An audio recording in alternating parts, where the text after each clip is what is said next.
Good day mga boss, meron man tayong parcel na dumating galing pa to sa Pagadian City.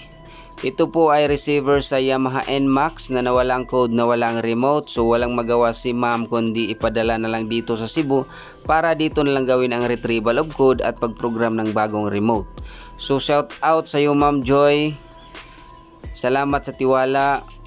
Pinadala mo dito sa Cebu para dito na lang gawin ang retrieval of code at pagprogram ng bagong remote. So sa mga tao dyan na nawala ng code, nawala ng remote, pwede kayong tumawag or mag-text sa number na nandun sa screen para mag-guide ko kayo kung saan nyo pwedeng ipadala inyong mga receiver kung sakaling hindi kayo taga Cebu. Or mag-PM sa ating Facebook page, Remsfix Garage.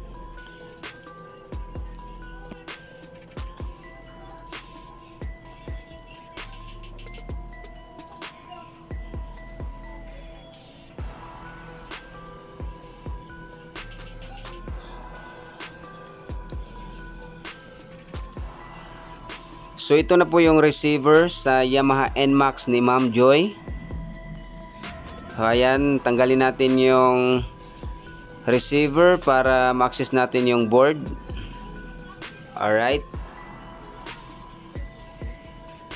Now, i-set up na natin ang tools para makapag-retrieve na tayo sa nawalang code.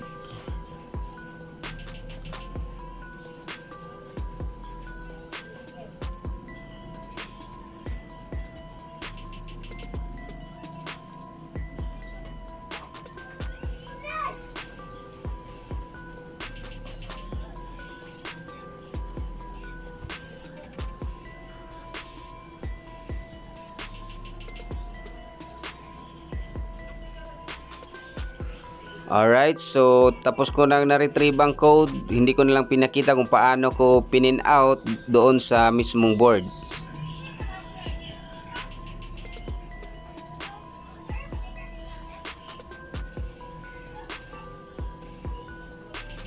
So okay, so mag-program na tayo sa bagong remote. On lang muna natin ang remote at saka press enter para mag-input ang tools ng 6 digits na na-retrieve na code.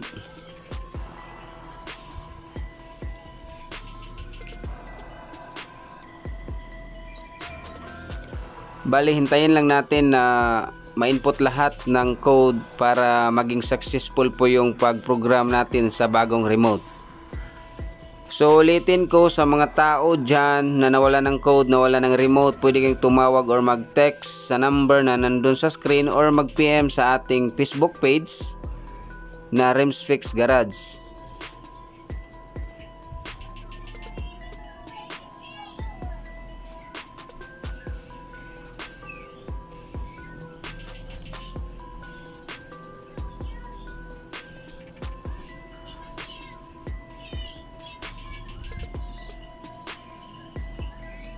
Alright, so nakita natin, successful po yung pag-program ng bagong remote. So ang gagawin natin, i-check natin. Alright, so good registration between the receiver at saka remote. So yan, ito na yung receiver at remote at ipapadala na natin sa G&T Express. Alright. So salamat mga boss sa tiwala.